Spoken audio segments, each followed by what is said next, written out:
Welcome back PTF IAS academy. हम लोग अभी बिहार स्पेशल का सीरीज कर रहे थे और बिहार स्पेशल में अगर हम लोग देखें तो टॉपिक वाइज जो टॉपिक है इससे जितने भी प्रश्न बने हैं उसको हम लोग कवर करेंगे। तो बिहार जो बीपीएससी टीचर है उसके लिए बहुत महत्वपूर्ण है और साथ ही साथ बीपीएससी के द्वारा आयोजित जो सिविल सर्विस का एग्ज़ाम है उसके लिए भी बहुत महत्वपूर्ण है। बीपीएससी के टीचर में बहुत सारे सवाल यही से पूछे गए हैं, बहुत सारे सवाल जो पूरा अगर आप कंप्लीट करेंगे तो आपको पता चलेगा। 7500 से कहीं ज़्यादा प्रश्न आपको यहाँ पे मिलेंगे। 7500 अगर आप इसे एक बार कहीं किताब अगर पढ़े हुए हैं, जैसे इम्तियाज़ अहमद की अगर किताबें आपने पढ़ा है या बिहार स्पेशल की कोई भी एक किताब पढ़ा है आपने, उसके बाद अगर इस सारे प्रश्नों को एक बार कर लेते हैं तो आपका बिहार स्पेशल से एक भी प्रश्न नहीं छूटने जा रहा है। ठीक है, एक सेट भी हम लोग करते हैं। तो चलिए 100 क्वेश्चन हम लोग किए थे, 100 प्रश्न हम लोग किए थे। बौद्ध धर्म ये चल रहा है ना। उसके बाद हम लोग देखेंगे 101 नंबर क्वेश्चन, 101 क्वेश्चन देखेंगे हम लोग। कहते हैं कि निम्न में से किस शासक ने बौद्ध धर्म की महायान शाखा को संरक्षण दिया, है ना। इसमें सवाल 101 नंबर सवाल है। कहता है कि बताइए कौन ऐसा सम्राट है भारत का जिसने महायान शाखा को सबसे ज़्यादा संरक्षण दिया। तो देखिए इसमें कनिष्क हो जाते हैं और कनिष्क ने चौथी बौद्ध संगति का आयोजन किया कश्मीर में। ठीक है, उसके बाद हम लोग देखेंगे हर्षवर्धन, और इसी हर्षवर्धन के समय में वेनसांग भारत नालंदा विश्वविद्यालय पढ़ने के लिए आते हैं। उसके बाद हम लोग देखेंगे पाल शासक, और पाल शासक के बारे में कहा जाता है कि बौद्ध धर्म को अंतिम रूप से संरक्षण देने वाला यही सम्राट था, और तीनों के तीनों लोगों ने महायान शाखा को संरक्षण दिया। इसीलिए इसका आंसर क्या हो जाता है, डी हो जाएगा, है ना। क्या हो जाता है, डी हो जाएगा। देखिए महायान में क्या होता है कि महात्मा बुद्ध को ईश्वर के रूप में पूजना, है ना, भगवान के रूप में पूजना, क्योंकि खुद महात्मा बुद्ध इस बात को स्वीकार नहीं किए थे। उन्होंने कहा कि मेरी जो मूर्ति है, ठीक है, उसका स्टेच्यू बनाकर मत पूजना। इसीलिए उन्होंने इसका उत्तराधिकारी, इस धर्म का उत्तराधिकारी किसी को नियुक्त नहीं किया। चलिए आगे हम लोग बढ़ेंगे, ज़्यादा डिस्कस करेंगे तो फिर मुश्किल हो जाएगा। दूसरा हम लोग देखेंगे 101 हम लोगों ने देखा। दूसरा हो जाता है 102 नंबर सवाल। कहता है कि निम्न में कौन बौद्ध शिक्षा का केंद्र था। 102 नंबर कहता है कि बताइए कौन बौद्ध शिक्षा का केंद्र हो जाता है ना। तो ये देखिए नालंदा जो विश्वविद्यालय है कुमारगुप्त के द्वारा बनवाया जाता है ना। उदंतपुरी और विक्रमशिला विश्वविद्यालय, उदंतपुरी और विक्रमशिला विश्वविद्यालय और नालंदा विश्वविद्यालय देखिएगा तो तीनों का तीनों जो यूनिवर्सिटी है बिहार में ही पड़ता है, और ये देखिए बौद्ध शिक्षा का केंद्र हो जाता है। इसीलिए इसका आंसर क्या हो जाएगा, डी हो जाएगा। चलिए आगे हम लोग देखेंगे। 102 नंबर हो गया। 103 नंबर, 103 कहता है कि निम्न में से कौन बौद्ध धर्म के पतन का सबसे प्रमुख कारण नहीं है ना। सबसे प्रमुख कारण नहीं है, तो यहाँ देखिएगा इसमें हो जाएगा हम लोगों का तीसरा का, यानी कि 103 हमारा प्रश्न हो जाएगा। देखिए भ्रष्टाचार ये हो जाता है। इसमें कौन नहीं होगा, तो गरीबी नहीं हो जाता है ना। इसका आंसर क्या हो जाएगा, सी हो जाएगा। अगला प्रश्न हम लोग देखेंगे, कुल कितनी बौद्ध संगीतियों का आयोजन हुआ था, है ना। तो कितना हो जाएगा, 4 बौद्ध संगीतियाँ का आयोजन हुआ था भारत में, है ना। इसका आंसर ए हो जाता है। प्रथम बौद्ध संगीति का आयोजन कब हुआ। 105 नंबर सवाल कहता है कि बताइए प्रथम बौद्ध संगीति का आयोजन कब हुआ। तो 105 का आंसर क्या हो जाएगा, 487 ईसा पूर्व में हो जाता है। प्रथम बौद्ध संगीति आयोजन कहाँ हुआ था, ये भी सवाल पूछा जा रहा है आपसे, है ना। 106 नंबर सवाल हम लोग देखेंगे। 106, तो देखिए 106 नंबर सवाल आपको क्या हो जाता है, प्रथम बौद्ध संगीति का आयोजन कहाँ हुआ। तो प्रथम बौद्ध संगीति आपको राजगृह में हो जाता है ना, राजगृह में हो जाएगा। ठीक है, प्रथम बौद्ध संगीति के अध्यक्ष कौन हो जाते हैं, तो ये आपके महाकश्यप हो जाते हैं। 107 का क्या होगा, सी हो जाएगा। प्रथम बौद्ध संगीति का आयोजन किसके शासन काल में संपन्न हुआ, तो ये आपकी हो जाएंगे अजातशत्रु। 108 का ए आंसर हो जाएगा। 109 कहता है किस बौद्ध संगीति के बाद सुत्त पिटक एवं विनय पिटक का संकलन हुआ। 109 नंबर सवाल क्या हो जाएगा, तो प्रथम बौद्ध संगीति में इसका संकलन किया जाता है। ये बहुत इंपॉर्टेंट है आपके लिए, है ना, ये बहुत इंपॉर्टेंट है। ठीक है, 109 का। आगे देखिए, अगला सवाल हम लोग देखेंगे, द्वितीय बौद्ध संगीति का आयोजन कब हुआ। 110 नंबर कहता है द्वितीय, तो ये 383 ईसा पूर्व में हो जाएगा। 383 ईसा पूर्व में द्वितीय बौद्ध संगीति का आयोजन हुआ। पूछा जाएगा कि द्वितीय बौद्ध संगीति का आयोजन कहाँ हुआ, तो ये आपका वैशाली हो जाता है, 11 का ए। और द्वितीय बौद्ध संगीति की अध्यक्षता किसने किया था, तो 112 का क्या हो जाएगा, 112 का बी हो जाएगा, सर्वकामी के द्वारा किया जाता है ना। तेज़ी से हम लोग फटाफट कर ले क्योंकि टाइम नहीं है और बहुत सारे प्रश्न हैं यहाँ पे, है ना। द्वितीय बौद्ध संगीति के दौरान निम्न में से कौन शासक था। 113 नंबर सवाल हम लोग देखेंगे, 113 नंबर, है ना। चलिए 113 नंबर ये हो जाता है और 113 नंबर हो जाएगा, इस समय कौन होते हैं, तो कालाशोक हो जाते हैं।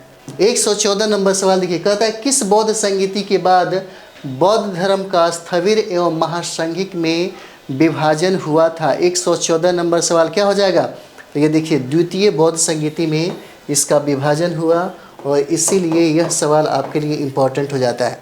ठीक है, यह इम्पोर्टेंट हो जाएगा। तृतीय बौद्ध संगीति का आयोजन पूछा जा रहा है कब हुआ, 15 नंबर, 115 नंबर सवाल क्या हो जाएगा, तो 249 ईसा पूर्व में होता है। इसका आंसर ये हो जाएगा। तृतीय बौद्ध संगीति का आयोजन कहता है कि कहाँ हुआ था, तो तृतीय बौद्ध संगीति का आयोजन पाटलिपुत्र में होता है ना। इसका आंसर क्या हो जाएगा, बी, पाटलिपुत्र में हो जाता है। चलिए अगला हम लोग करेंगे,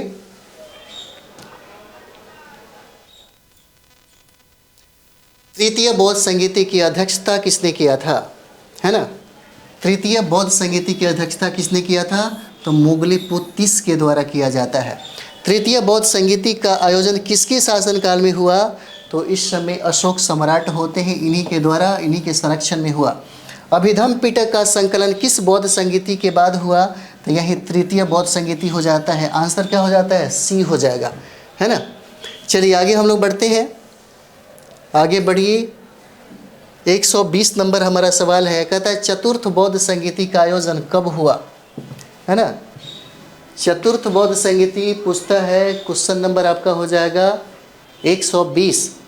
120 क्या हो जाता है कि चतुर्थ बौद्ध संगीति का आयोजन कब हुआ, तो ये आपका 95 ईस्वी में होता है। और चतुर्थ बौद्ध संगीति का आयोजन कहाँ हुआ था, तो ये कुंडल वन हो जाएगा। और चतुर्थ बौद्ध संगीति की अध्यक्षता किसने किया था, है ना। 122 नंबर क्या हो जाएगा, वसुमित्र। पूछा जाता है बार बार ये सवाल, है ना, VBI है। 122 का क्या हो जाएगा, वसुमित्र हो जाएगा। चतुर्थ बौद्ध संगीति की अध्यक्षता इन्होंने किया था। चलिए आगे बढ़ते हैं 123 से। 123 नंबर सवाल हो जाता है। 123 कहता है कि चतुर्थ बौद्ध संगीति का उपाध्यक्ष कौन थे। 23 का उपाध्यक्ष कौन हो जाते हैं, है ना, तो अश्वघोष हो जाएंगे, है ना। 23 का क्या हो जाएगा, अश्वघोष हो जाते हैं इसका। चतुर्थ बौद्ध संगीति का आयोजन किसके शासनकाल में संपन्न हुआ, तो इसका आंसर सी हो जाता है, कनिष्क के शासनकाल में यह संपन्न हुआ। चलिए आगे बढ़ते हैं, किस बौद्ध संगीति के बाद बौद्ध धर्म का हीनयान और महायान में विभाजन हुआ। 125 क्या हो जाएगा, चतुर्थ बौद्ध संगीति में हीनयान और महायान का विभाजन हो जाता है। और ये सवाल आपसे पूछा जा सकता है, बहुत इंपॉर्टेंट है, BPSC में बहुत बार यह सवाल पूछा गया है। भारतीय कला में स्तूप एवं चैत्य एवं विहार का विकास किस धर्म से संबंधित है ना। किस धर्म से संबंधित हो जाता है, तो क्या हो जाएगा, बौद्ध धर्म से हो जाएगा। चलिए आगे बढ़ा लिया जाए, है ना, बौद्ध धर्म से हो जाता है। अगला सवाल है 127 नंबर सवाल। 127 नंबर सवाल कहता है कि सर्वप्रथम किस धर्म में मूर्ति पूजा का प्रारंभ हुआ था। किस धर्म में मूर्ति पूजा का प्रारंभ हुआ, तो मूर्ति पूजा का प्रारंभ सबसे पहले बौद्ध धर्म में हुआ। त्रिपिटक किस धर्म का ग्रंथ है? ये सवाल जो है और ये दोनों बहुत भी आई है, बहुत बार पूछा हुआ है बीपीएससी के द्वारा। 128 देखिए, 128 कहता है कि त्रिपिटक किस धर्म का ग्रंथ हो जाता है, तो कौन हो जाएगा? बौद्ध धर्म से संबंधित हो जाएगा। निम्न में से कौन त्रिपिटक का अंग नहीं है? 29 नंबर सवाल बताइए, है ना। 29 नंबर सवाल क्या हो जाता है? 29 नंबर सवाल क्या हो जाएगा? इसमें कहता है कि निम्न में से बताइए कौन त्रिपिटक का अंग नहीं है, तो आनंद पिटक नहीं हो जाता है ना। सुत पिटक की रचना आनंद ने किया था, आनंद ने, है ना, लिख लीजिए, पूछा जाता है, बार बार सवाल पूछा गया है। और विनय पिटक की रचना उपाली के द्वारा किया जाता है ना, उपाली के द्वारा किया जाता है। और पिटक का मतलब होता है टोकरी। चलिए आगे हम लोग देखेंगे 130 नंबर सवाल देखेंगे हम लोग। निम्न में से किसमें गौतम बुद्ध की शिक्षा एवं धर्म उपदेश संकलित है? जो VBI होगा उसको हम VBI बोल देंगे ताकि आप उसे मिस नहीं करिएगा, है ना। 130 नंबर सवाल है, ये देखिए, सूत पिटक में धर्म का उपदेश, बुद्ध की शिक्षा का इसमें वर्णन किया गया है। और विनय पिटक में नियम कानून जो आचार है ये सब चीज़ का वर्णन किया गया है। सूत पिटक का संकलन किसने किया? तो सूत पिटक का संकलन आनंद के द्वारा किया जाता है। सूत पिटक के कितने भाग हैं? 32 नंबर सवाल क्या हो जाएगा? कहता है कि सूत पिटक के कितने भाग हैं? तो ये 5 भाग हो जाते हैं। आंसर आपका सी हो जाएगा। चलिए आगे हम लोग देखेंगे, 132 हो गया। आगे देखिए 133 नंबर सवाल। 133 कहता है कि निम्न में कौन सूत पिटक के भाग हैं, है ना। इसमें तीनों जो पिटक है वो सूत पिटक का भाग हो जाता है। और इसी अंगुत्तर निकाय में 16 महाजनपद की चर्चा मिलती है ना, जो बौद्ध धर्म से संबंधित हो जाता है, बौद्ध धर्म से। चलिए, खुद्दक निकाय किस पिटक का भाग है? ये पूछा गया सवाल है। 134 नंबर सवाल कहता है बताइए खुद पिटक किस पिटक का, है ना, खुदक निकाय किस पिटक का भाग है? तो ये आपका सुत पिटक हो जाता है, जिसकी रचना आनंद ने किया था, है ना। चलिए आगे हम लोग बढ़ जाए। 135 नंबर सवाल। 135 कहता है कि निम्न में से किस निकाय में बुद्ध के उपदेश, अष्टांगिक मार्ग एवं महापरिनिर्वाण का वर्णन मिलता है? 135 नंबर सवाल। तो ये जो वर्णन है दीर्घ निकाय में मिलता है। आंसर ए हो जाएगा। 135 का ए आंसर हो जाता है। अगला हम लोग देखिए 136। पहली बार 16 महाजनपदों का वर्णन कहाँ मिलता है? 136 नंबर सवाल देखिएगा। 136 का सवाल का जवाब हो जाता है अंगुत्तर निकाय में, है ना। अंगुत्तर निकाय में इसका वर्णन मिलता है 16 महाजनपद का। चलिए आगे देखेंगे हम लोग। 137 नंबर सवाल है। 137 कहता है कि निम्न में से किस निकाय में बुद्ध के पुनर्जन्म से संबंधित 549 जातक कहानियों का संग्रह मिलता है ना। तो क्या हो जाएगा? 37 का क्या हो जाता है? तो ये देखिए खुद्दक निकाय में इसका वर्णन किया गया। खुद्दक निकाय, आंसर क्या हो जाएगा? सी हो जाएगा। विनय पिटक का संकलन किसने करवाया था? विनय पिटक का संकलन उपाली के द्वारा करवाया गया। आंसर क्या हो जाता है? ए आंसर हो जाएगा। इसका आंसर ए हो जाता है। आगे देखिएगा 139 का हो जाएगा। निम्न में से किसमें बौद्ध धर्म के नियमों का संकलन किया गया है ना।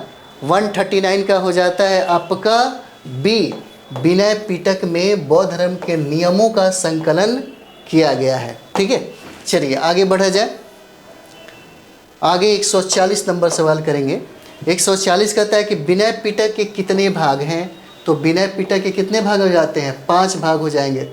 निम्न में से कौन विनय पिटक का भाग नहीं है ना। 141 नंबर सवाल क्या हो जाएगा? निम्न में से कौन विनय पिटक का भाग नहीं है? तो 41 का क्या हो जाएगा? परिवार, सुत्त विभंग, खंदक, मध्यम, है ना, परिवार।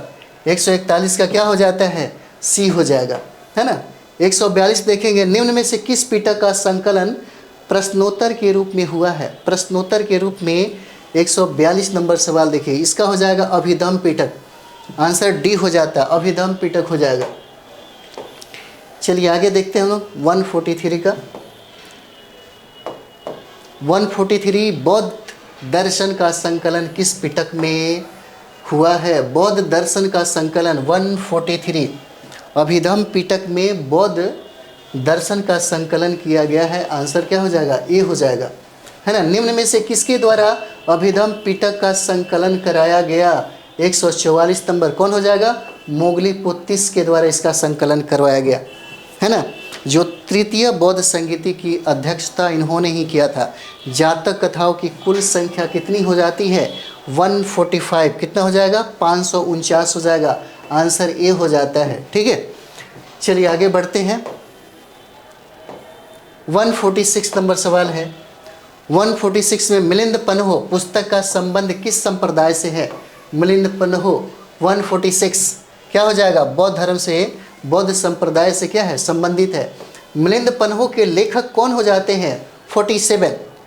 ये मिलिंद पन्हो के लेखक जो हैं, प्रश्न पूछा गया है इसलिए भी आई है, नागसेन के द्वारा होता है। निम्न में से किस साहित्य में यूनानी शासक मिनांडर और बौद्ध आचार्य नागसेन के मध्य के वार्तालाप का वर्णन किया गया है? ये सवाल पूछा जाता है और इसका आंसर क्या हो जाएगा? सी हो जाएगा। मिलिंद पन्हो में इसका वर्णन किया गया है। 148। चलिए आगे बढ़ते हैं हम लोग। 148 अब हम लोग देखेंगे। 149 मिनांडर कहाँ का शासक था? है ना, मिनांडर बैक्ट्रिया का शासक था। आंसर क्या हो जाएगा? बी। मिनांडर जो है बैक्ट्रिया का शासक था। 150 बौद्ध साहित्य किस भाषा में लिखित है? बौद्ध साहित्य जो है किस भाषा में लिखित है? तो ये पाली भाषा में लिखित है ना। विशुद्धि मग किस संप्रदाय से संबंधित साहित्य है? 151 का क्या हो जाएगा? बौद्ध धर्म से संबंधित हो जाता है। और विशुद्धि मग के जो लेखक हैं कौन हो जाते हैं? 152 का क्या हो जाएगा? बी हो जाता है। मोगलीपुत्तिस हो जाएगा, है ना। विशुद्धि मग के लेखक जो हैं ये आपके मोगलीपुत्तिस हो जाएंगे। चलिए आगे बढ़ाया जाए इसको। आगे बढ़ते हैं। 153 है ना। 153 निम्न में से किस साहित्य में बौद्ध धर्म के दार्शनिक निचोड़ हैं? 153 का क्या हो जाएगा? इसमें देखिए विशुद्धि मग में इसका दार्शनिक निचोड़ मिलता है। निदान काठा किस धर्म से संबंधित साहित्य है? निदान काठा किस धर्म से संबंधित साहित्य है? तो ये देखिएगा, ये आपके 54 नंबर सवाल हो जाते हैं और 54 का आंसर क्या हो जाएगा? सी हो जाता है, बौद्ध धर्म से। निदान काठा के लेखक कौन हो जाते हैं? 55 नंबर सवाल देखिए। 55 क्या कहता है? 55 कहता है कि निदान काठा के लेखक कौन है? तो बुद्ध घोष हो जाते हैं। आंसर क्या हो जाएगा? बी हो जाता है, ठीक है। चलिए आगे देखते हैं हम लोग। 56 नंबर सवाल हम लोग देखेंगे। 56 निम्न में कौन एकमात्र पाली भाषा में गौतम बुद्ध की जीवनी है? 156 नंबर हो जाएगा। ये हो जाता है निदान काठा। निदान काठा गौतम बुद्ध की जीवनी एकमात्र पाली भाषा में लिखा गया है। अठ कथा किस संप्रदाय से संबंधित है? तो ये आपका बौद्ध धर्म से संबंधित हो जाता है ना। चलिए आगे देखते हैं हम लोग। 57 हो गया। आगे का सवाल हम लोग देखें। 158 त्रिपिटकों पर लिखा गया भाष्य निम्न में से कौन है? 158 है ना। तो 158 का क्या हो जाएगा? तो ये देखिएगा, ये आपका अट कथाएँ हो जाएगा जो त्रिपिटकों पर लिखा गया भाष्य है। ये आपके लिए बहुत इंपॉर्टेंट हो जाता है, पूछा जा सकता है ना। अगला देखिए, अभिधम्म कोश किस धर्म से संबंधित है? अभिधम्म कोश पूछा जा सकता है कि अभिधम्म कोश जो है किस धर्म से संबंधित साहित्य है? तो 159 क्या हो जाएगा? बौद्ध धर्म से संबंधित हो जाएगा।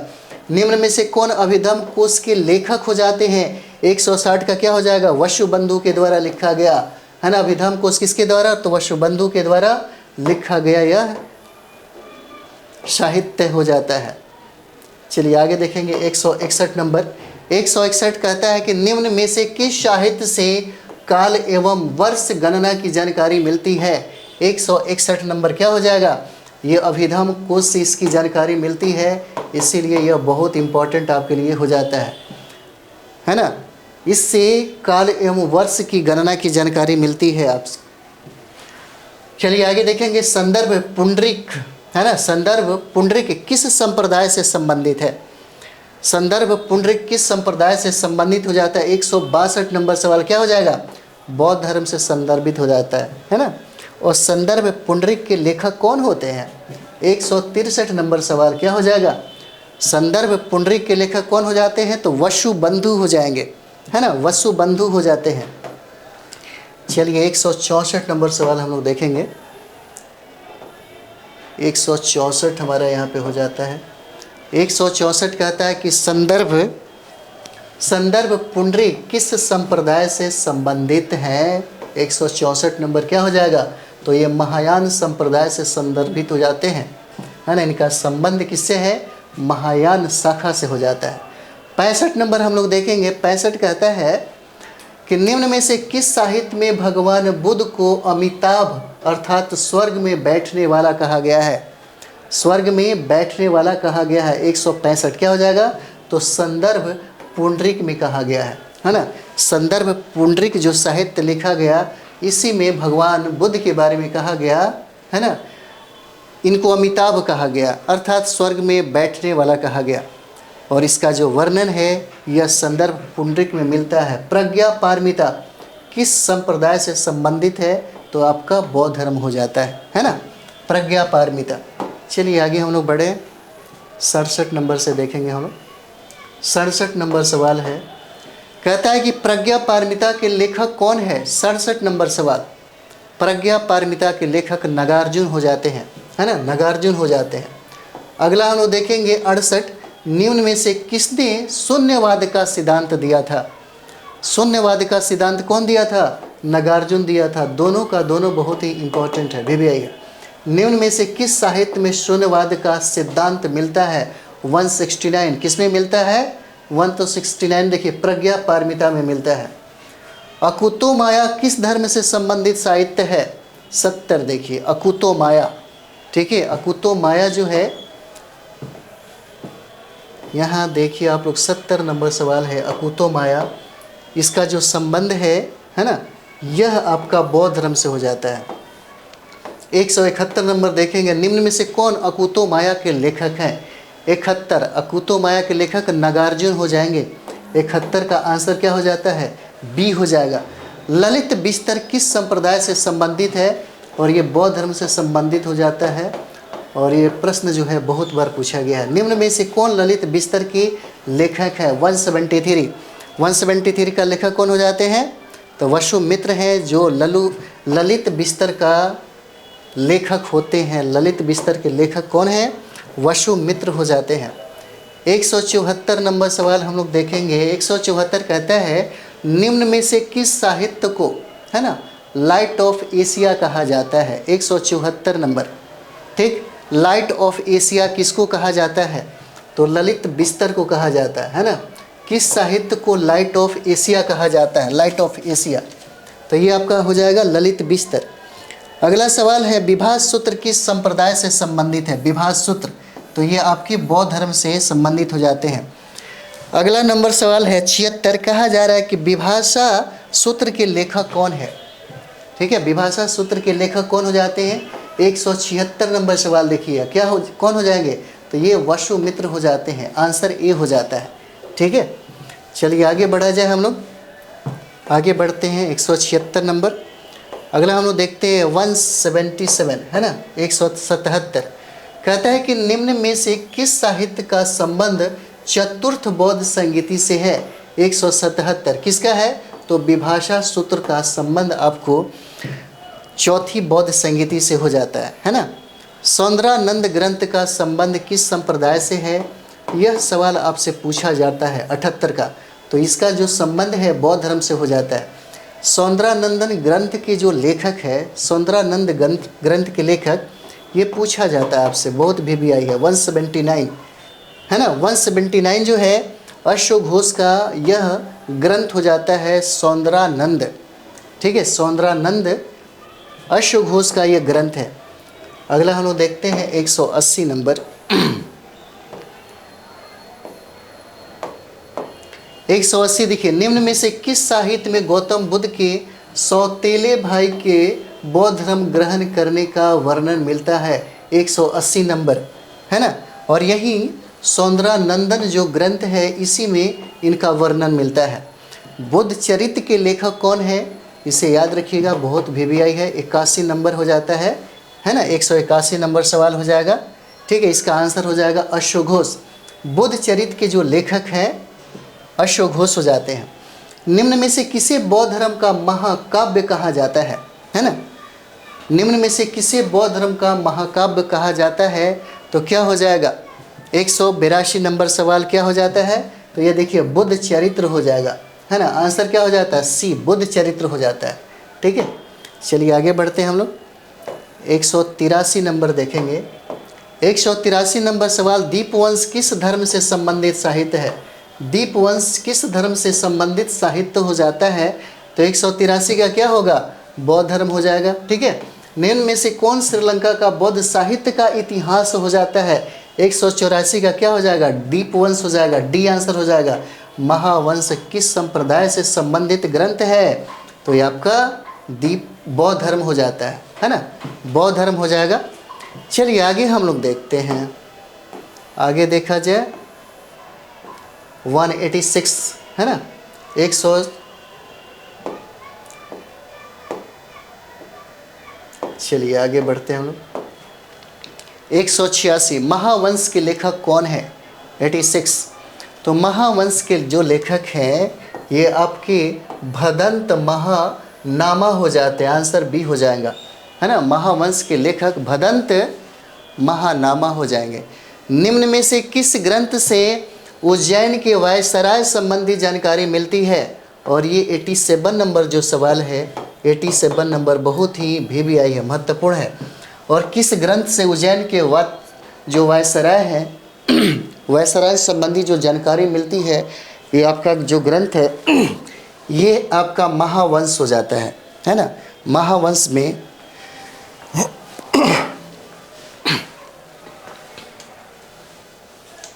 महावंश में इसका वर्णन मिलता है।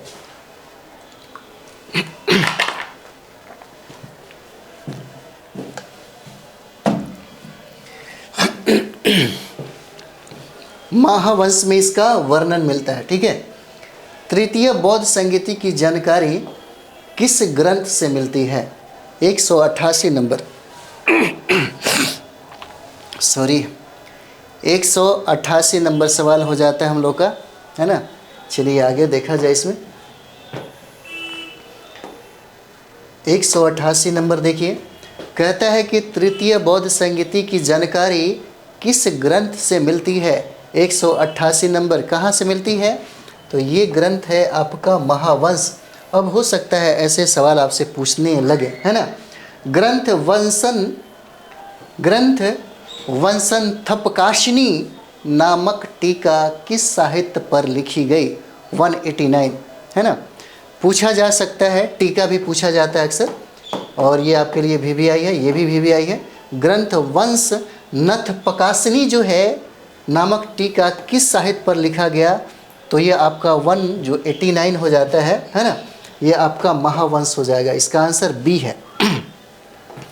दिव्यावदान किस धर्म से संबंधित ग्रंथ है, 190, और इसका संबंध जो है यह बौद्ध धर्म से हो जाता है ना, बौद्ध धर्म से हो जाता है। आप लोग अपना मूल्यांकन भी करिए कि कम से कम हम कितना सही कर रहे हैं, है ना, कितना सही कर रहे हैं, इससे पता चल जाएगा, है ना। चलिए 191 नंबर हम लोग देखेंगे। 191 नंबर सवाल है। 191 कहता है यहाँ पे कि निम्न में से कौन सा बौद्ध ग्रंथ नेपाली साहित्य है, 91 नंबर सवाल, है ना। कौन बौद्ध ग्रंथ नेपाली साहित्य है, तो ये आपका दिव्यावदान हो जाता है, दिव्यावदान हो जाएगा। इसका आंसर क्या है, डी हो जाता है। 192 नंबर सवाल हम लोग देखेंगे, 192, और इसमें कहता है कि दिव्यावदान के कितने भाग हैं, तो दिव्यावदान के 2 भाग हो जाते हैं, है ना। दिव्यावदान का भाग निम्न में से कौन है, 193 नंबर सवाल क्या हो जाएगा, तो ये देखिए ये अशोकावदान भी हो जाता है और कुणाला वदान भी हो जाता है। इस तरह से आंसर क्या होगा, डी हो जाता है ना, डी हो जाएगा। चलिए आगे हम लोग बढ़े, इसको आगे बढ़ा जाए। 94 नंबर सवाल है, गौतम बुद्ध की मूल शिक्षा एवं उपदेश में विश्वास करने वाले बौद्ध भिक्षु क्या कहलाते हैं, 194 हो जाएगा, है ना। 194 का क्या हो जाता है, इसका आंसर ए है स्थविर। गौतम बुद्ध की मूल शिक्षा एवं उपदेश में विश्वास करने वाले बौद्ध भिक्षु को हम लोग स्थविर कहते हैं, है ना, स्थविर कहते हैं। चलिए आगे बढ़ा जाए। ये 195 नंबर सवाल है। कहता है कि परिवर्तन चाहने वाले बौद्ध भिक्षुओं को, है ना, क्या कहा गया? तो 195 क्या हो जाएगा? महासंघिक कहा जाता है ना। परिवर्तन चाहने वाले बौद्ध भिक्षुओं को महासंघिक कहा जाता है ना। स्थविर संप्रदाय का प्रवर्तक कौन है? ये सवाल आपसे पूछा जा सकता है ना। 96 है ना, 196 जो है पूछा जा सकता है। स्थविर संप्रदाय के जो प्रवर्तक हैं 96 ये हो जाएंगे महाकचायन। आंसर क्या हो जाएगा? सी हो जाता है। महासंघिक संप्रदाय का प्रवर्तक पूछा जा रहा है। महासंघिक संप्रदाय का प्रवर्तक कौन हो जाते हैं? ये बहुत VBI है ना। और इसमें इसके जो प्रवर्तक हैं महाकश्यप हो जाते हैं, है ना। इसे याद रखिएगा। भारत में स्थविर संप्रदाय की समाप्ति पर किस संप्रदाय का विकास हुआ था? 198 क्या हो जाएगा? तो श्रावस्तीवाद का क्या हुआ? विकास हुआ। श्रावस्तीवाद का यहाँ पे विकास होता है 198 में। चलिए आगे बढ़े हम लोग। 199 हम लोग करते हैं, है ना। 199 नंबर सवाल है। हीनयान मूलतः, है ना, 199 क्या कहता है? हीनयान मूलतः स्थविर का संघ है ना। यहाँ पे क्या हो जाएगा? स्थविर का संघ हो जाता है। महायान क्या हो जाएगा? 200 का महायान क्या हो जाएगा? महासंघिक का संघ हो जाता है ना। महायान महासंघिक का संघ हो जाएगा। 201 नंबर सवाल देखेंगे, बहुत जल्दी समाप्त होने वाला है। निम्न में से किसमें हीनयानवादी, है ना, हीनयानवादी विश्वास करते हैं? 201 क्या हो जाएगा? तो देखिए 4 आर्य सत्य इसमें विश्वास है। अष्टांगिक मार्ग इसमें भी विश्वास है। 10 सील यानी कि तीनों का तीनों जो आंसर है वो सही हो जाता है। इस तरह से आंसर A, B और C, है ना, D आंसर हो जाता है। अगला सवाल हम लोग देखेंगे 102। तो 102 नंबर सवाल देखिए, कहता है इसमें कि हीनयान संप्रदाय का आदर्श क्या है ना। 102 नंबर क्या हो जाता है? हीनयान संप्रदाय का आदर्श क्या है? तो अरहत हो जाएगा, अरहत। और हीनयान के अनुसार बुद्ध मानव थे और क्या कर रहे थे? 103 का क्या हो जाएगा? तो मूर्ति पूजा का इन्होंने विरोध करते थे, है ना। हीनयान के अनुसार बुद्ध मानव थे और इन्होंने हमेशा मूर्ति पूजा का विरोध किया।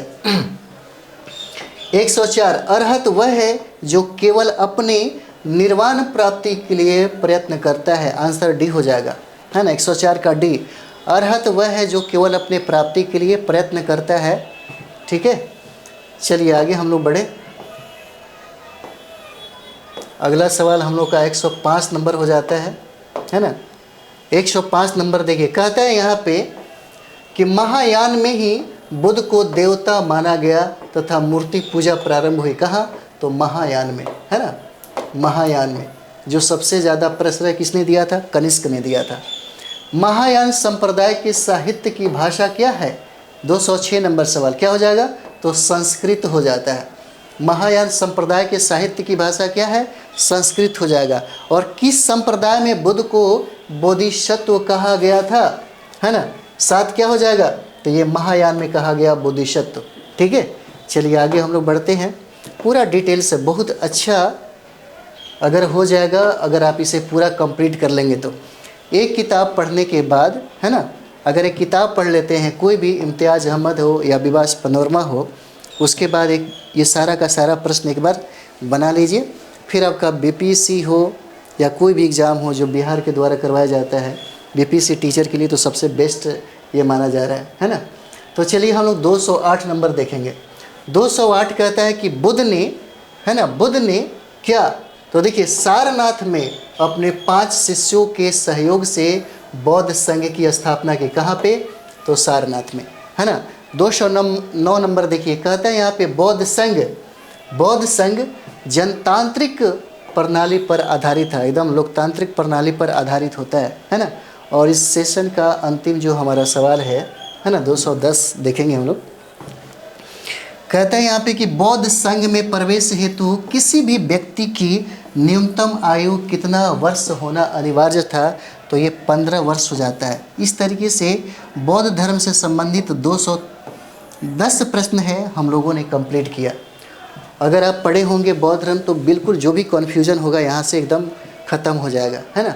अब हम लोग कोशिश करेंगे थोड़ा सा ज़्यादा से ज़्यादा प्रश्नों को भी कराएं, ताकि एग्ज़ाम के पहले आप इसको एक बार ज़रूर रिवाइज कर सकें, ठीक है। तो बिहार स्पेशल का सबसे बेहतरीन टॉपिक वाइज एकदम सब्जेक्ट जो भी है, जैसे बौद्ध हो गए, है ना, जैन हो जाएगा, इसी तरह मगध में बहुत सारा जो साम्राज्य है उसका अलग अलग बहुत सारा प्रश्न आपको मिलेगा, है ना, ताकि आपका जो कन्फ्यूजन है वो ख़त्म हो जाता है। तो चलिए हम लोग नेक्स्ट वीडियो में मिलते हैं। कमेंट्स भी करिए, कम से कम कमेंट्स से ये पता चलता है कि आपको और क्या डिमांड है, क्योंकि हम डिमांड पूरा कर रहे हैं आप लोगों का। ऐसा नहीं है, आप जो चाहते हैं हम कोशिश करते हैं, पूरे रात भर जग करके हम काम करते हैं ताकि आपके डिमांड को पूरा किया जा सके। आपको एग्ज़ाम देना है और आपके पास भी टाइम नहीं है, ठीक है। तो चलिए हम लोग नेक्स्ट वीडियो में मिलते हैं। थैंक यू वेरी मच आप सभी लोगों को।